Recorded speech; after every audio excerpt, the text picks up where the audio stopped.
Hola, buenas noches familia. Gracias por estar aquí en este su canal de Al Límite del Miedo. Espero les gusten las historias y relatos que les contaré hoy. Pónganse cómodos, comenzamos. Los títeres del Capi Oviedo. A finales de los años 70, en una casa ubicada sobre el andador Nicolás Bravo, entre las calles de Benito Juárez y Zaragoza, de la ciudad de Celaya, habitó el famoso profesor de educación física, José Oviedo, conocido por todos como el Capi Oviedo. Era una persona muy afecta a todo lo que se relacionaba con la cultura y las bellas artes, siendo uno de sus pasatiempos dar funciones de títeres a sus amigos, alumnos o personas que acudieron a su domicilio en dicho andador. El mismo Capi preparaba el teatro y los telones, así como todas las decoraciones requeridas. Los títeres eran de regular tamaño, entre 15 y 25 centímetros de alto. Una viejecita muy experimentada era la encargada de confeccionar el vestuario adecuado para las figuras, con gran gusto y delicadeza. El espectáculo del Capi estaba conformado por poco más de 30 títeres. Las obras que se presentaban eran las clásicas de los titiriteros, La Llorona, Barba Azul, Cruz Diablo, Tristán y Isolda, y una que otra fábula de Esopo.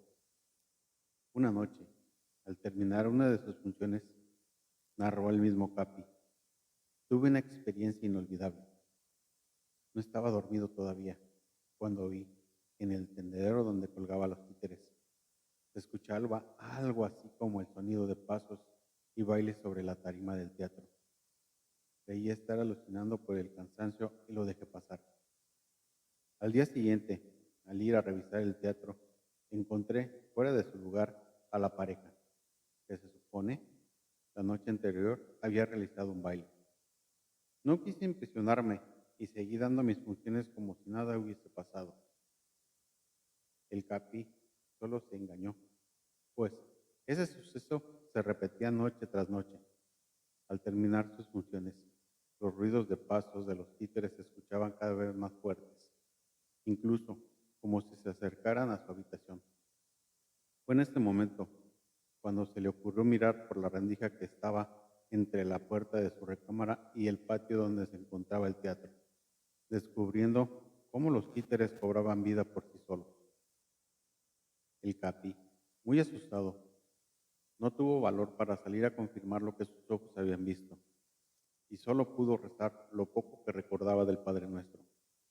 Sin comentar a nadie lo sucedido cada noche, el Capi continuó con las funciones, hasta que un día, mientras sus títeres hacían una representación de un tribunal civil, uno de los títeres, el que la hacía de juez, comenzó a girar lentamente 180 grados su cabeza, logrando entonces clavar sus ojos con los del Capi y darle un fuerte grito de reprobación. Ninguno de los espectadores notó que el giro en la cabeza del juez no había sido producido por el profesor Oviedo. Solo él supo que el títere estaba cobrando vida delante de sus ojos. Moviéndose por voluntad propia, el Capi quedó paralizado y comenzó a temblar. En ese mismo momento suspendió la función, pidiéndole a la gente abandonar la casa. Así lo hizo el público, sin saber que esta sería la última función de los títeres del Capi Oviedo. El profesor decidió irse de la ciudad, no sin antes enterrar a los títeres para siempre en el patio de su antigua casa. Se cuenta que en las noches aún es posible escuchar la risa, los pasos y los bailes de aquellos títeres del Capi Oviedo que siguen enterrados en la casa abandonada del andador Nicolás Bravo. La leyenda de la niña de la Alameda en Celaya. Cuenta la leyenda que en las calles del municipio de Celaya se encuentra atrapado el espíritu de una pequeña niña que no ha podido descansar, el cual camina durante las madrugadas por el centro de la ciudad y únicamente se aparece a los taxistas para pedirles ayuda. De acuerdo con las personas, uno de estos taxistas fue don Javier, un hombre de aproximadamente 50 años, que llevaba gran parte de su vida dedicándose a ese oficio, y que con lo que ganaba mantenía a su esposa y a sus hijos. Fue un día de julio, durante la noche, que se encontraba trabajando para poder pagar la cuota diaria que se le pedía, cuando de repente miró extrañado la figura de una niña de entre 8 y 10 años, quien, pese a ser las 12 de la madrugada, se encontraba de pie frente al mercado Morelos, portando un vestido blanco, con piel blanca y cabello rubio y rizado. La pequeña hizo la parada al taxi y se subió rápidamente en el asiento trasero, pidiendo a don Javier que la llevara a la Alameda, pues justo en este lugar estaba lleno de juegos a los que anhelaba subir. Don Javier, extrañado, decidió preguntarle a la niña si en aquel lugar se encontraban sus padres, esperándola, pero ella no respondió. No obstante, al creer que ella no había escuchado la pregunta, decidió avanzar. Minutos más tarde, al llegar al sitio, se percató de que la zona estaba completamente sola, por lo que preguntó a la pequeña si sabía dónde se encontraban sus padres. Sin embargo, al voltear hacia el asiento trasero, notó que la menor parecía hipnotizada mirando los juegos.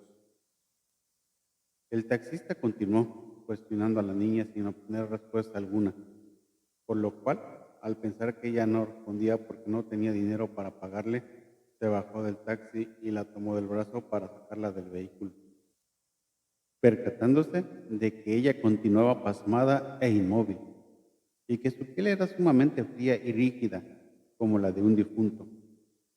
Inmediatamente don Javier sintió un escalofrío que recorría todo su cuerpo y condujo velozmente con rumbo a su casa para calmarse un poco. Sin embargo, esa tranquilidad le duraría poco, pues al día siguiente, mientras se encontraba con varios compañeros de trabajo, contándole lo sucedido, un viejo taxista interrumpió la plática para contar algo que nadie esperaba. Es que, de acuerdo con su historia, el espíritu que subió al taxi de don Javier era de una niña pequeña que perdió la vida al ser atropellada hace años frente a la Alameda, el cual desde entonces todos los días ronda por las calles esperando a algún taxista que pueda llevarle a ese lugar donde espera poder subirse a los juegos. Las tres conchitas. En la primera década del siglo XX, vivían en Celaya tres viejecitas muy amigas y conocidas por toda la gente. Como coincidencia, las tres damas se llamaban María Concepción. De cariño, a cada una le decían Conchita. Era muy común verlas siempre juntas. Por ello, socialmente fueron nombradas las tres Conchitas. Estas buenas mujeres tenían la costumbre de acudir desde temprana hora al templo de San Francisco para oír la primera misa. Su punto de encuentro era a las 5:45 a.m. en la columna de la Independencia. Quien llegaba primero esperaba a las otras, de manera que siempre entraban las tres viejitas juntas al templo a cumplir sus deberes religiosos. Un día frío y lluvioso, al estarse saludando una a otra, mientras esperaban la última campanada para entrar a misa, vieron con sorpresa que del templo de la Tercera Orden salió una mujer con mucha prisa, encaminándose directamente y apresuradamente hacia el entonces Teatro Cortázar, el cual posteriormente se convirtió en el Cine Colonial, después en el Cine Encanto, siendo hoy el espacio de albergue de la Tienda del Sol. La mujer golpeaba frenética y desesperadamente la puerta del teatro, como si algo terrible estuviese pasando. Las tres Conchitas suspendieron su plática y se quedaron verdaderamente sorprendidas al reconocer en aquella dama nada menos que a la altruista doña Emeteria Valencia, fallecida unos 20 años atrás. Ni tardas ni perezosas, las tres amigas encaminaron sus pasos hacia el teatro para indagar más sobre lo visto, encontrando a su paso al velador del edificio, quien con voz entrecortada les confirmó lo que sus ojos habían observado. Que una mujer vestida de negro había tocado la puerta y cuando le quitó la cerradura, la dama se abrió el paso en la dirección de la sala, desapareciendo de manera instantánea entre las sombras del pasillo. El velador les dijo a las viejecitas que la dama alegaba: el teatro se está quemando, el teatro se está quemando. Sin embargo, él, en sus recorridos, no había visto nada raro. Enseguida, las tres Conchitas, junto con el velador, se adentraron a la sala del teatro a investigar. Grande fue la sorpresa de todos cuando comprobaron que del lado izquierdo del lugar se estaban quemando unos papeles, cuyas llamas de fuego comenzaban a incendiar las butacas del teatro. Fue entonces así como el velador y las tres conchitas pudieron dar aviso a los bomberos y salvar al teatro.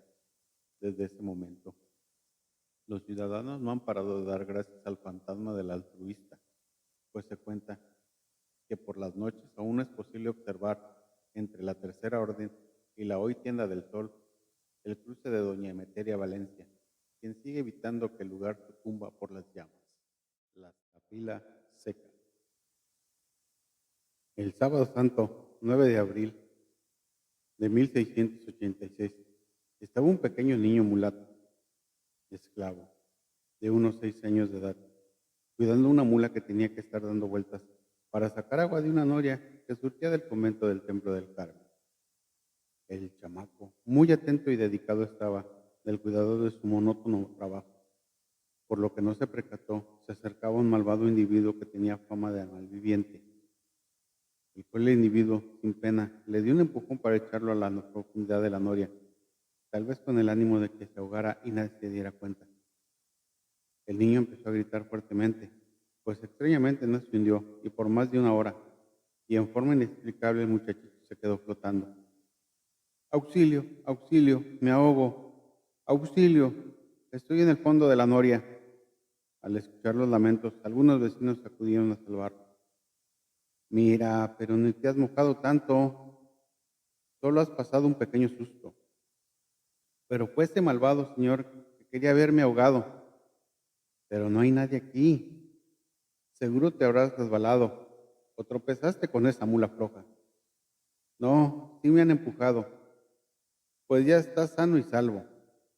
Los vecinos solo vieron que se había mojado su cotoncito y sus humildes calzones.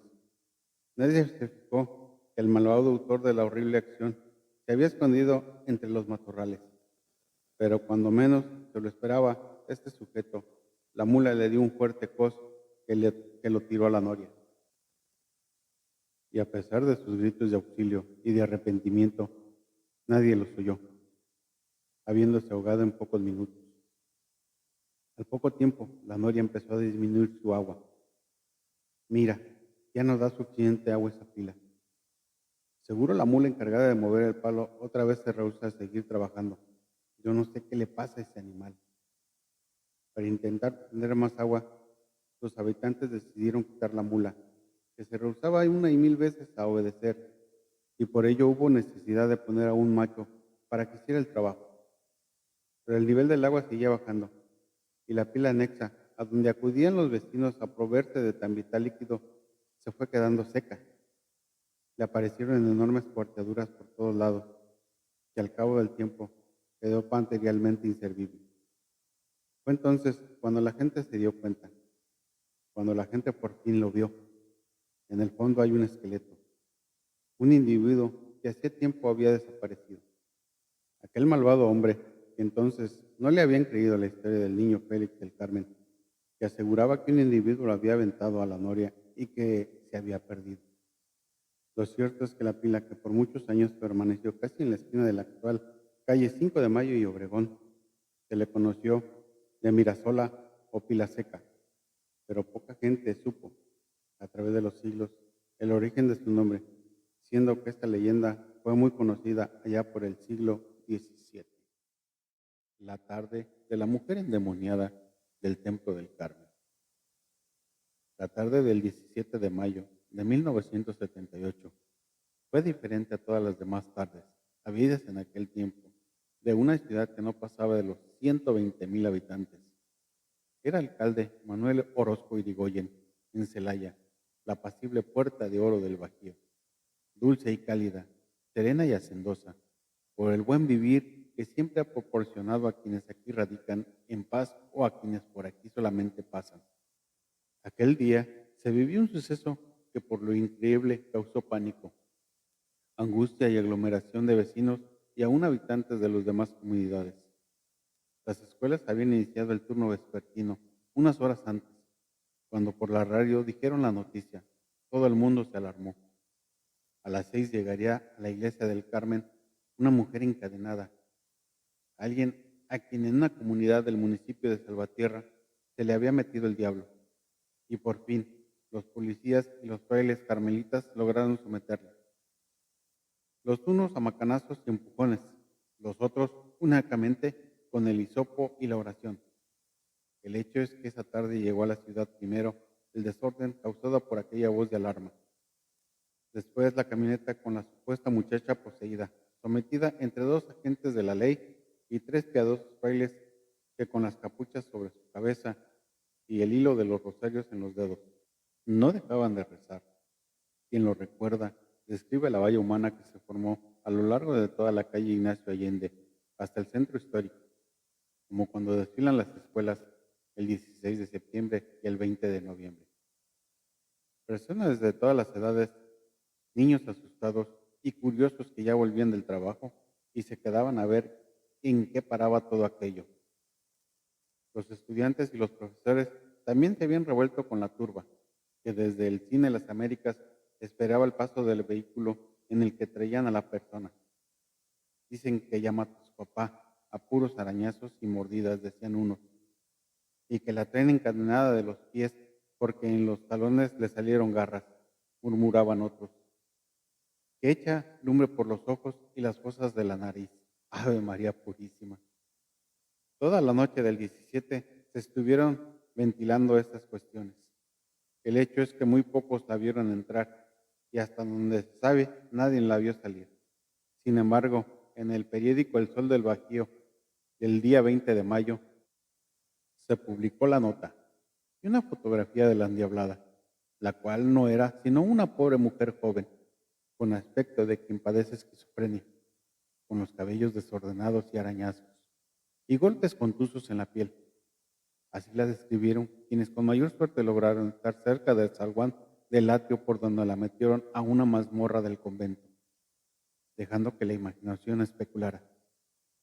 Dicen que se la van a llevar a Roma, a que le hagan el exorcismo. Escuché que vuela y rompe cadenas con una sola mano. La mañana del 18 aún permanecía la gente a la espera de verla salir hacia Roma, enjaulada, maniatada, adormecida por las anestesias que seguramente le habrían aplicado todos aquellos médicos que entraban y salían maletín en mano, custodiados por las fuerzas públicas. La expectación continuaría hasta las 3 de la tarde del día siguiente, cuando la gente se convenció de que la mujer endemoniada ya no se hallaba en el convento. ¿Por qué? Extrañamente, se sabría después, huyó de sus guardianes, perdiéndose en la noche infinita. De la leyenda de los túneles, a propósito, narra don Luis Velasco y Mendoza en el tomo 3 de su monumental historia de la ciudad de Celaya, que en 1885 vino a hacerse cargo del gobierno municipal un coronel de nombre Francisco Ruiz, el cual se destacó por la serie de grandes obras emprendidas y terminadas en los 7 años que duró su administración, 1885-1892. Describe que en una de estas obras, llevada a cabo en el año de 1885, mientras empedraban la calle del Beatario, hoy Madero, se descubrió el gigantesco túnel que durante tantas generaciones ha alimentado la fantasía de chicos y grandes. Al estar trabajando en el empedrado de las calles, cuando se practicaban algunas excavaciones en la calle del Beatario, que actualmente lleva el nombre de Madero, se descubrió, dejándolo al descubierto, el subterráneo que partiendo del Carmen ponía en comunicación a la mayor parte de los templos de la ciudad, el cual, como se recordará, fue construido en el curso de la Guerra por la Independencia, para que sirviera como camino de ronda y pasaje secreto de las fuerzas virreinales que defendían los puestos fortificados de la plaza, o sea, los templos y conventos, de los repetidos asaltos que lanzaban los insurgentes. Y al ponerse ahora al descubierto este camino bajo tierra, corrieron muchas consejas entre la población, encargándose de los elementos que se decían liberales, de enderezar sus ataques a la Iglesia Católica, atribuyéndoles fines aviesos a las diferentes órdenes religiosas en el uso del mencionado túnel. Pues bien, al paso de los meses y los años, en una de las bocas de uno de estos caminos subterráneos, la cual se abre a un lado de la central de abastos. Se escuchaban lamentos, gritos, maldiciones, y aún hubo quien llegó a ver entrar y salir corriendo a una mujer de cabellera enmarañada, destrozando a mordidas el cuerpo de algún gato, o terminando de devorar la parda figura de una rata muerta. Aún hay quien cree que aquella muchacha poseída no era sino una loca, y que esa noche, tras exorcizarla y torturarla, logró burlar a sus verdugos y se escapó por aquel túnel interconectado con muchos otros, de los que hablaba el historiador Velasco, y que durante algunos años ahí sobrevivió, yendo y viniendo por los laberintos subterráneos, de los cuales el 19 de septiembre del año 2008, durante la administración municipal del señor Gerardo Hernández Gutiérrez, se hallaron dos entradas, una en la acera de pinturas Beckmar en pleno Boulevard Adolfo López Mateos, frente al Mercado Hidalgo. La otra en la calle de Sóstenes Rocha, número 203, propiedad del señor Raúl Arreola Caracheo, hasta donde entraron las cámaras de los diarios y las televisoras de aquí y de allá. Y si bajo aquellas bóvedas de ladrillo rojo aún parecía dejarse venir el oscuro grito de la mujer endemoniada. Muchísimas gracias por acompañarme y espero la pasaron muy bien. Les agradecería si me dejaran un comentario al finalizar el video. Un gusto poder estar aquí con ustedes. Buenas noches, que descansen. Bendiciones.